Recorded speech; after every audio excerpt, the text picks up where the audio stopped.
prasyarat menjadi imam sholat.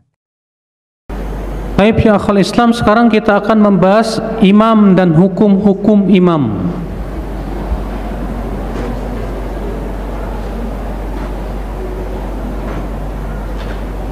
Imam dan hukum-hukum imam. Pembahasan yang pertama, siapa yang paling berhak untuk jadi imam? Ikhtilaf para ulama. Pendapat yang pertama, yang paling banyak hafalannya dan paling bagus qiraatnya. Berdasarkan hadis, ya ummul qaum aqra'uhum li kitabillah. Hendaknya yang menjadi imam suatu kaum itu adalah yang paling aqra', yang paling qari. Siapa qari? Sebagian ulama mengatakan yang paling bagus bacaannya, sebagian mengatakan yang paling banyak hafalannya. Yang rajih dua-duanya. Yang paling bagus, paling banyak hafalannya dan apa? Bagus bacaannya, makhrajnya dan yang lainnya. Fa in kanu fil qiraati sawa'an fa'alamuhum bis sunnah. Kalau ternyata dalam hafalan sama, maka yang paling berilmu tentang sunnah. Ya, kalau ternyata ilmu mereka tentang sunnah sama, maka yang paling dahulu hijrah. Ternyata yang dalam hijrah sama, maka yang paling dulu muslim, Islam. Kalau belum sama juga, baru yang paling tua umurnya. Kalau di kampung-kampung terkadang enggak Pak, yang paling tua yang jadi imam. Walaupun bacaannya ancur-ancuran. Sijajul jilatil ardu jil jala. Ini kok jim semua. Ya. Nah itu Pak, Masya Allah. Gak berhak kayak gitu menjadi imam, gak berhak ya. Ya.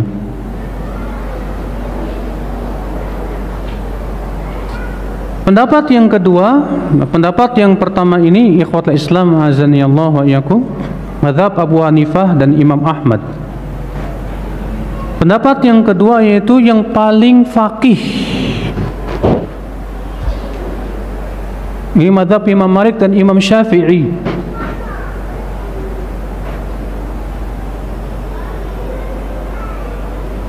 Alasan mereka karena kefaqihan ini sangat berkaitan erat dengan masalah fikih salat. Kalau dia cuma hafal Quran saja tapi tidak faqih, nanti kalau terjadi kesalahan gimana? Banyak pemimpin imam yang sholat Pak, karena nggak faqih, nggak faham, akhirnya melakukan banyak kesalahan. Contoh misalnya ya, kalau dia lupa tahiyat awal, langsung berdiri dan sudah berdiri, kata Rasulullah harusnya jangan duduk, ini malah duduk. Sudah begitu dia nggak sujud sahwi. Itu banyak sekali terjadi kesalahan-kesalahan karena imamnya kurang faqih. Ya. Maka dari itu ikhwatul Islam azanillah, yang rajih adalah kalau dia lebih banyak hafalannya dan lebih bagus dan faqih, itu yang paling utama. Ya. Terutama fikih tentang masalah salat. Ikhwatul Islam azanillah wa iyyakum. Dan jangan sampai Pak, yang ditunjuk jadi imam itu hanya karena tujuan nada bacaan Qur'annya yang paling nikmat, paling enak, jangan sampai. Ya. Karena disebutkan dalam hadis Nabi sallallahu alaihi wasallam, kata Rasulullah, "Akhafu ala ummati sittan." Aku khawatir untuk umatku 6 perkara. Yang keenam apa kata Rasulullah? Wa nashwan yattakhiduna al-Qur'ana mazamir yuqaddimuna ar-rajul laisa bi afqahihim wala afdalihim yughannihim ginaan. Di antara yang aku khawatirkan yang keenam kata Rasulullah apa? Pemuda-pemuda yang menjadikan Al-Qur'an sebagai seruling-seruling. Paham tidak Pak? Jadi yang penting suaranya bagus-bagus, enak, indah. Mereka mendahulukan, menyuruh seseorang untuk jadi imam, padahal dia bukan yang paling faqih, bukan pula yang paling utama, hanya karena ingin mendengarkan suaranya yang indah saja.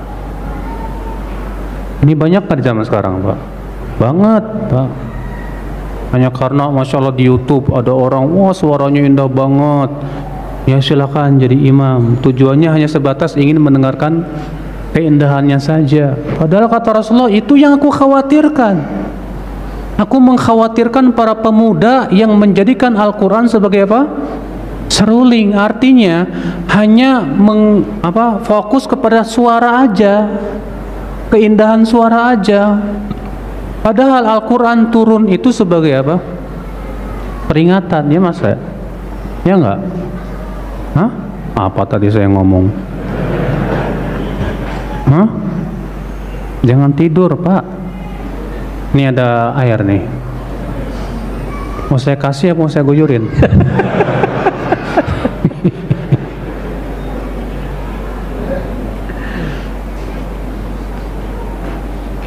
Ikhwata Islam azani Allah wa iyyakum. Kemudian kalau ada imam rawatib di suatu masjid, jangan berani-berani seseorang maju kecuali dengan seizin imam rawatib tersebut. Iya. Karena Rasulullah bersabda dalam hadis, la wala ya ummanna ar-rajul ar-rajula fi sultani illa biidni. Dan janganlah seseorang, tidak boleh seseorang menjadi imam ya di suatu tempat kecuali dengan izin penguasa di tempat itu. Sementara imam masjid itu dianggap sebagai penguasa masjid tersebut. Dia yang punya hak karena dia sudah ditunjuk sebagai imam rawatib, ya imam tetap, maka tidak boleh siapapun maju kecuali dengan seizin apa? Imam tetap tersebut. Ya, karena kan terkadang sebagian ustadz begitu merasa dirinya ustadz, saya kan ustadz, main maju aja. Sementara di masjid itu ada imam rawatib. Gak benar. Tetap si ustadz itu harus minta izin dulu, Pak Imam, boleh nggak saya jadi imam? Kata imamnya, silakan ustadz, nggak masalah. Iya.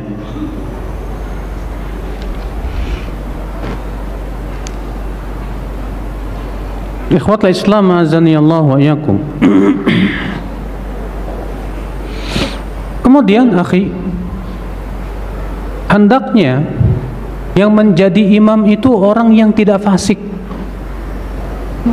Orang yang tidak apa? Fasik.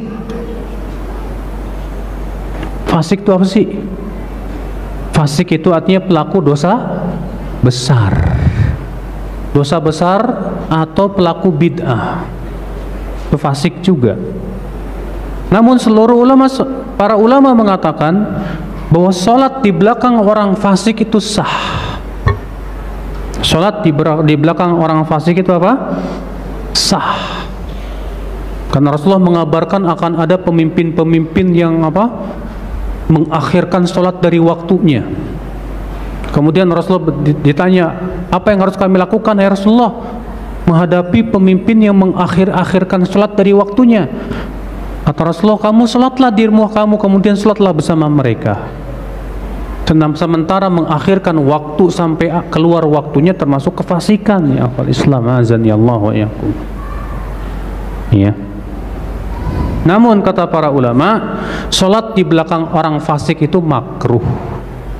Namun tidak sampai kepada tingkat apa? Haram. Ya. Kalau misalnya ada pemimpin yang imam yang tidak fasik, tentu kita lebih mendahulukan yang tidak fasik. Ya akhul Islam azani Allah wa iyyakum. Makanya kalau antum sholat di belakang orang ngerokok boleh nggak? Boleh. Ngerokok kan haram, iya. Tapi sah sholat antum. Tapi selama ada imam yang tidak merokok, wajib itu yang jadi imam. Karena merokok itu haram ya akhul Islam. Ya. Ini imamnya udah ngerokok, jenggotnya habis, musbil lagi. Ya. Yang kayak ginian nggak berhak jadi imam akhul Islam. Yang jadi imam itu hendaknya berusaha, dia yang mengamalkan sunnah Rasul sallallahu alaihi wasallam, mengagungkan sunnah Rasul sallallahu alaihi wasallam. Ya.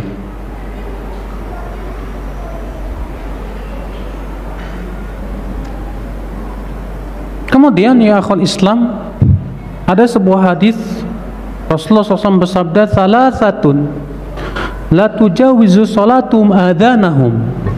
Ada 3 orang yang solat mereka tidak melebihi telinga mereka, artinya solatnya nggak diterima sama Allah.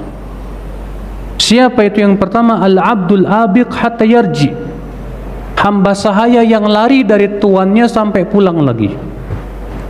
Wa imra'atun batat wa zawjuha sakhit, dan istri yang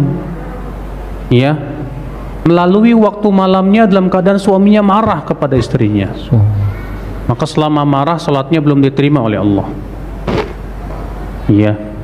Dan imam yang mengimami suatu kaum sementara kaum itu tidak suka akan akhlaknya imam tersebut.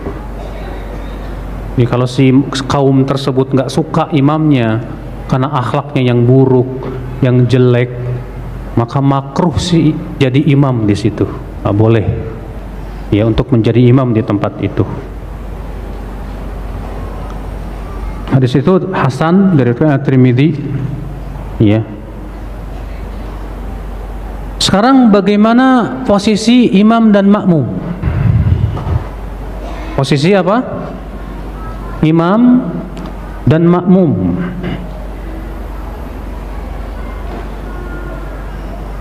Ini ada beberapa keadaan, Mas.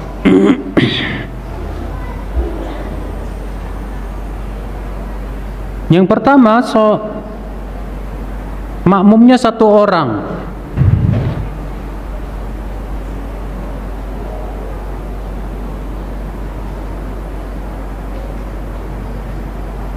Maka yang sahih, imam dan makmum itu sejajar. Kalau makmumnya 1 orang, tidak mundur, tidak, tapi apa? Sejajar.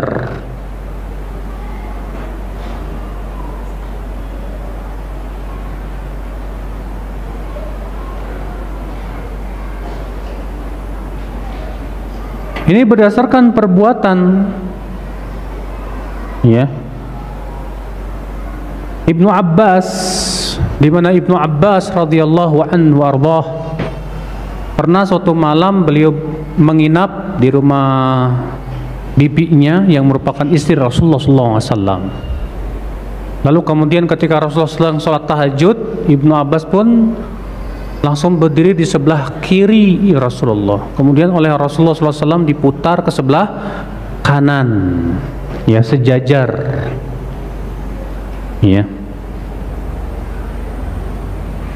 Demikian pula disebutkan dalam hadis bahwa Rasulullah SAW ketika Abu Bakar jadi imam, Rasulullah datang.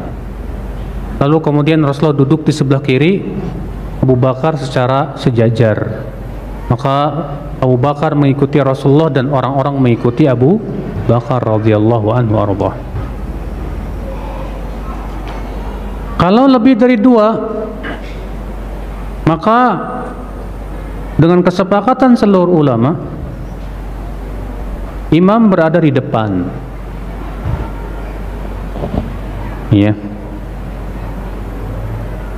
Imam berada di mana? Di depan.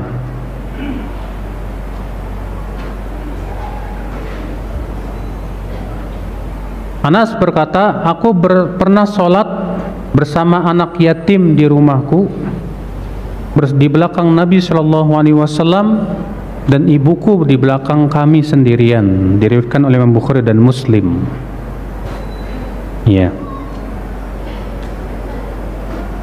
Kalau ternyata kita datang ke masjid, saf makmum sudah penuh nih Pak, kira-kira gimana? Apakah boleh kita datang ke depan kemudian sholat di samping imam atau tidak? Misal antum melihat nih Masjid Al-Barakah udah penuh banget nih, antum datang, aduh nggak ada tempat nih buat sholat, semua udah penuh. So, antum melihat di imam masih ada kosong nih depan, akhirnya antum lewat depan, masuk lewat sini, langsung berdiri bersama imam di samping. Seperti ini boleh enggak?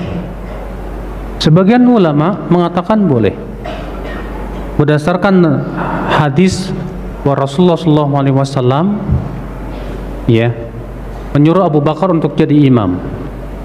Kemudian Rasulullah pun jadi imam. Abu Bakar pun jadi imam. Rasulullah merasa ada keringanan sakitnya, maka beliau pun keluarlah dan beliau langsung duduk di samping kiri Abu Bakar. Karena waktu itu Abu Bakar sedang jadi apa? Jadi imam. Iya. Itu sebagian ulama mengatakan boleh seperti itu. Ya kalau memang sudah tidak ada tempat lagi. Kalau memang sudah tidak ada tempat lagi, wallahu a'lam. Adapun salatnya wanita bersama imam, kalau ia bersama imam laki-laki, bagaimana kalau ternyata hanya berduaan saja?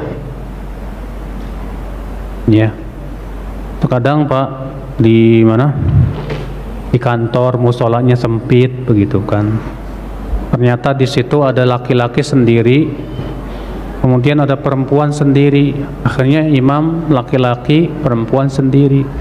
Padahal bukan mahram, boleh apa enggak? Iya. Yang seperti ini tidak boleh. Kenapa? Karena ini masuk dalam keumuman hadis, tidaklah laki-laki dan wanita berdua-duaan dengan tanpa mahram, kecuali yang ketiga apa? Setan. Maka Rasulullah melarang laki-laki dan wanita berdua-duaan tanpa mahram. Iya. Tapi kalau misalnya perempuan semua, tapi bukan mahramnya, imam satu laki-laki, boleh tidak? Boleh kata para ulama, karena di situ tidak ada nilai berdua-duaan, tapi dengan syarat tidak timbul fitnah. Tidak timbul apa? Ya, tidak timbul fitnah. Yang seperti ini boleh. Iya. Ikhwatal Islam. Adapun salat wanita dengan para wanita, bagaimana caranya? Maka pada waktu itu imamnya di tengah-tengah.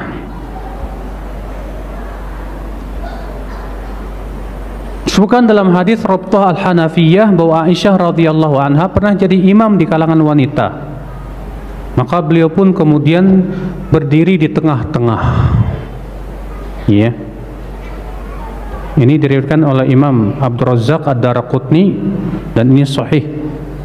Dan dari Hujairah dari Ummu Salamah bahwa Ummu Salamah pernah jadi imam. Maka Ummu Salamah berdiri di tengah-tengah. Jadi kalau untuk wanita imamnya bukan di depan, Pak. Untuk wanita imamnya bukan di mana? Di depan, tapi di mana? Di tengah-tengah kalau sesama wanita gitu ya. Kalau imamnya wanita, makmumnya wanita. Kalau imam wanita, makmumnya laki-laki, haram, nggak boleh. Ya, semua ulama sepakat nggak boleh, haram. Nggak kayak di mana tuh di luar negeri ya, yang jadi imam perempuan, jadi makmumnya laki-laki. Ya dengan alasan katanya emansipasi. Nah itu sih emansipasi, Pak. Nggak benar itu. Iya.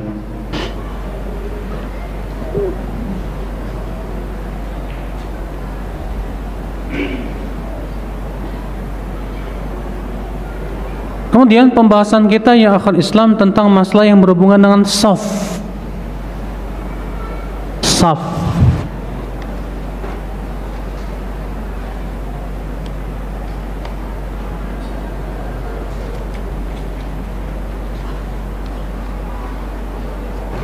Ada beberapa perkara yang hendaknya kita perhatikan. Yang pertama, sebaik-baik saf laki-laki itu di depan, dan yang paling buruk di mana? Di belakang. Dan sebaik-baik saf wanita itu yang paling belakang, yang paling buruk yang paling depan. Ya. Jadi untuk laki-laki atau untuk wanita, yang hendaknya dipenuhi dulu belakang dulu, Pak, bukan depannya.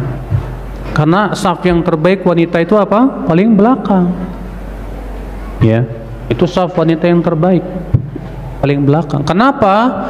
Karena ini berhubungan dengan ikhtilat, Pak. Di zaman Rasulullah SAW itu nggak ada hijab. Di zaman Rasulullah SAW itu tidak ada hijab ya ketika sholat antar laki-laki dan wanita, Pak. Bahkan ada suatu hadis yang disahihkan oleh Syekh Albani rahimahullah tentang sebab turunnya ayat ya, Allah berfirman walaqad alimnal mustaqdimina minkum walaqad alimnal mustakhirin. Sesungguhnya kami mengetahui siapa di antara kalian yang maju dan siapa di antara kalian yang mundur. Di antara sebab turunnya ayat ini adalah seorang wanita di kalangan sahabiat yang sangat cantik rupawan yang selalu sholat berjamaah di masjid. Dan di antara sahabat yang lemah imannya sengaja mencari saf yang paling belakang. Nah, ketika mereka ruku, mereka ngeliat-liat begini. Iya. Iya. Kalau ada saf, ada hijab, tentu mereka tidak akan bisa melihat. Ini menunjukkan tidak ada hijab di zaman Rasulullah. Sebutkan dalam hadis yang sahih juga, Rasulullah melarang para wanita mengangkat kepala mereka sampai laki-laki duduk dengan sempurna. Apa alasannya? Karena di zaman waktu itu para sahabat banyak yang punya kain sempit, Pak. Sehingga ketika mereka sujud pasti bagian pantatnya kelihatan. Maka Rasulullah menyuruh wanita jangan mengangkat kepalanya kecuali laki-laki sudah sempurna untuk duduknya. Itu menunjukkan di zaman Rasulullah nggak ada hijab antara laki-laki dan wanita ketika sholat, Pak. Ya, kenapa Rasulullah tidak bikin saja hijab pakai pelepah kurma kayak apa kayak gitu? Karena ada maslahat untuk mengikuti sholat karena kalau di belakang kan nggak kedengaran imam. Di zaman Rasulullah kan nggak ada apa? Speaker. Maka mereka bermakmum kepada laki-laki mengikuti gerakan laki-laki begitu. Makanya saya pernah tanya kepada seorang syekh, di mana syekh itu mengatakan di zaman sekarang harus ada hijab. Saya tanya kepada syekh, kalau ternyata qadarullah lampu mati, nggak ada speaker, makmum wanita nggak dengar imam karena jauh, terus ngikutin siapa makmum wanita? Syekh. Kata syekh apa? Kalau begitu hijabnya yang ada lubang-lubangnya aja, supaya makmum wanita bisa melihat makmum laki-laki. Karena itulah maslahatnya ya akhul Islam. Zaman sekarang kan beda, Pak. Pas kajian dibuka, pas sholat ditutup. Salah. Pas sholat dibuka harusnya. Ya, pas kajian baru apa? Ditutup. Iya. Nah itu kenapa? Karena ada maslahat itu. Kalau misalnya qadarullah mati lampu, bisa jadi nggak? Mati lampu, udah gitu suara imam nggak kedengeran ke belakang. Terus kalau ada hijab, makmum wanita gimana? Coba bingung, Pak. Ya. Pernah juga, ya, saya sholat di sini, saya qadarullah tahiyat kedua lupa, langsung berdiri. Akhirnya apa? Makmum laki-laki berdiri ikutkan, yang di atas tahiyat. Pas saya Allahu Akbar, saya ruku, mereka kira berdiri. Pas saya bilang sami Allahu liman hamidah, celangak-celinguk. Rusak. Ya. Makanya ya akhal Islam azani Allah wa yakum. Itulah diantara hikmah kenapa di zaman Rasulullah tidak ada hijab. Itu untuk maslahat supaya wanita ngikutin apa gerakan makmum yang ada di depannya. Ya. Ikhwatul Islam azani Allah wa yakum.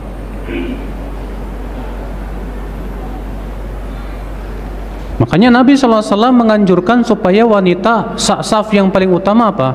Di belakang. Kenapa? Karena semakin jauh dari laki-laki semakin selamat dari fitnah.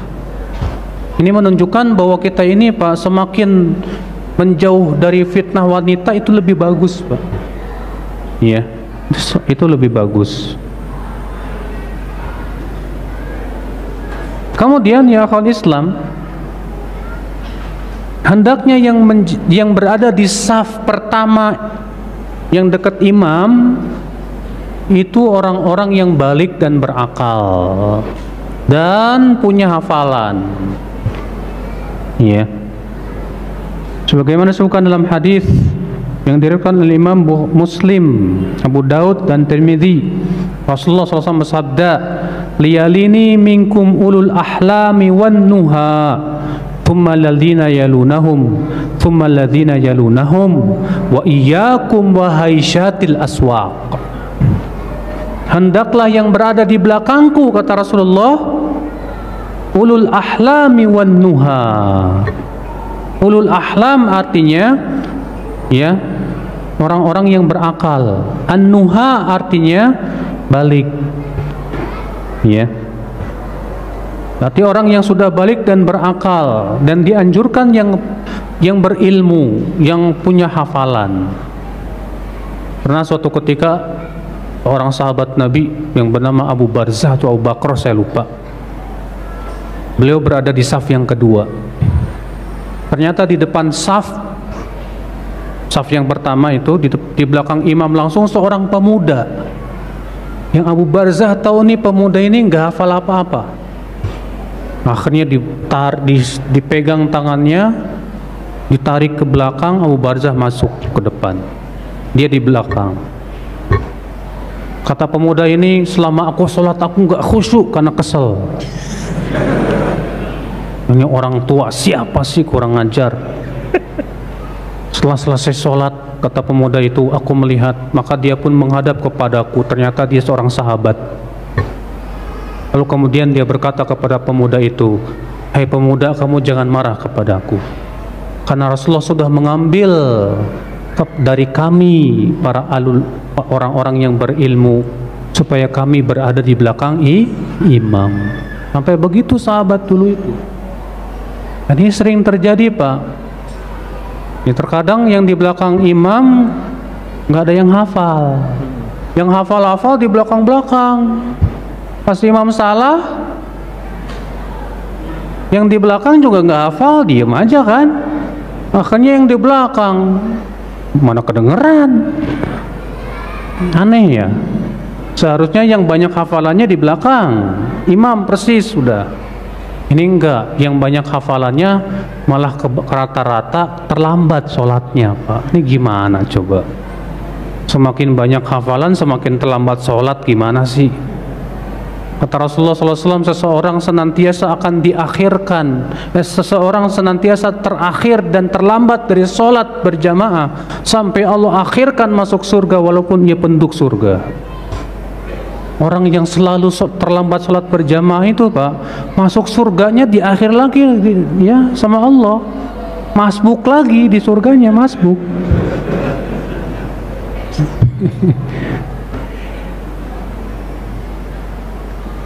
Ikhwatal Islam azani Allah wa iyyakum.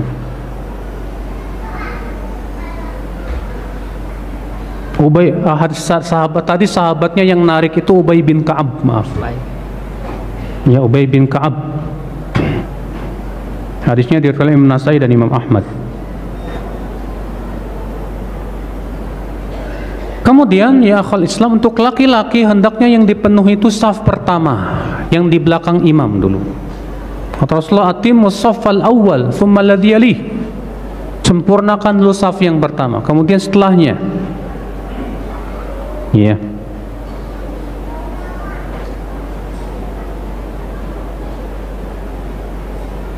Kemudian yang perlu diperhatikan, yang kedua yaitu wajib meluruskan saf. Rasulullah SAW bersabda, la tusawwunna sufufakum. Hendaklah kalian benar-benar meluruskan saf-saf kalian. Aw la yukhalifanna Allahu bi baina wujuhikum. Atau Allah akan jadikan hati kalian bercerai-berai. Iya. Itu menunjukkan Pak, kalau kita tidak meluruskan safnya, berarti Allah akan jadikan hati kita apa? Bercerai-berai. Iya. Maka dari itu, istau, kata Rasulullah, istau wala takhtalifu. Ya, istau, hendaklah kalian lurus dan jangan berselisih. Fatakhtalifa qulubukum, niscaya hati kalian akan berselisih, kata Rasulullah sallallahu alaihi wasallam. Anas bin Malik, Nabi sallallahu alaihi wasallam bersabda, aqimus sufufakum fa inni arakum min wara'i dhahri. Tegakkan saf kalian karena aku bisa melihat kalian dari belakangku. Ini termasuk mukjizat Rasulullah SAW, bisa melihat dari belakang. Ya, mukjizat Rasulullah. Kata Anas, wa kana ahaduna yulziqu mankibahu bimankibi sahibih. Maka salah seorang dari kami menempelkan pundaknya dengan pundak temannya. Wa qadamahu biqadami, dan kakinya dengan kaki temannya. Kaki dengan kaki, pundak dengan apa? Pundak hendaknya ditempelkan, akhi. Iya. Sebutkan dalam hadis juga riwayat Abu Daud, Nasai dan Ahmad, russu sufufakum, rapatkan saf kalian, wa qaribu bainaha, dekatkan di antaranya, wa hadhu bil a'naq, dan luruskan leher-leher kalian. Walladzi nafsi biyadih inni la ara syaitan yadkhulu min khalalis saf ka'anna al-hadh. Demi zat yang diriku berada di tangannya, aku melihat setan berada di sela-sela saf kalian itu. Ya, bagaikan hadf. Ya, hadf itu anak kambing yang kecil. Artinya Pak, kalau ada celah yang bisa masuk padanya sebesar anak kambing, setan bisa masuk di situ, nyempil. Kalau setan masuk, berarti apa? Mengganggu sholat kita. Iya. Itu sangat sangat merugi kalau ternyata setan mengganggu sholat kita, ya akhul Islam, azani Allah wa iyyakum. Berarti akhi, yang diluruskan apa? Berdasarkan hadis ini, leher dengan leher, pundak dengan pundak. Demikian pula kaki dengan kaki. Kaki depan apa kaki belakang? Enggak ada ketentuan. Yang jelas, karena ukuran kaki kan berbeda-beda, Pak. Yang jelas seperti apa namanya, yang jadi patokan adalah lurusnya. Sebutkan dalam hadis Rasulullah SAW pernah baru mau sholat, ada seorang laki-laki membusungkan dadanya. Dibusungkan dadanya, maka Rasulullah langsung menoleh, la tusawwunna sufufakum, hendaklah kalian meluruskan saf kalian, atau Allah jadikan hati kalian bercerai-berai. Berarti kita nggak boleh lebih maju, ya, dada kita misalnya atau yang lainnya. Maka tentu imam yang berusaha meluruskan. Umar bin Khattab itu Pak, mewakilkan setiap safnya orang mengatur saf. Sampai kalau mereka sudah laporan, sudah oke, baru Imam Umar mulai. Umar nggak mau mulai kecuali kalau sudah apa? Beres safnya. Ya, zaman sekarang, dulu waktu di sini belum ada garis-garis ini nih. Ya. Tapi dengan adanya garis-garis ini, orang alhamdulillah Pak, ngikutin garis jadi dengan lurus dengan sendirinya. Iya. Walaupun memang saya belum dapat dalil di zaman Rasulullah bikin garis.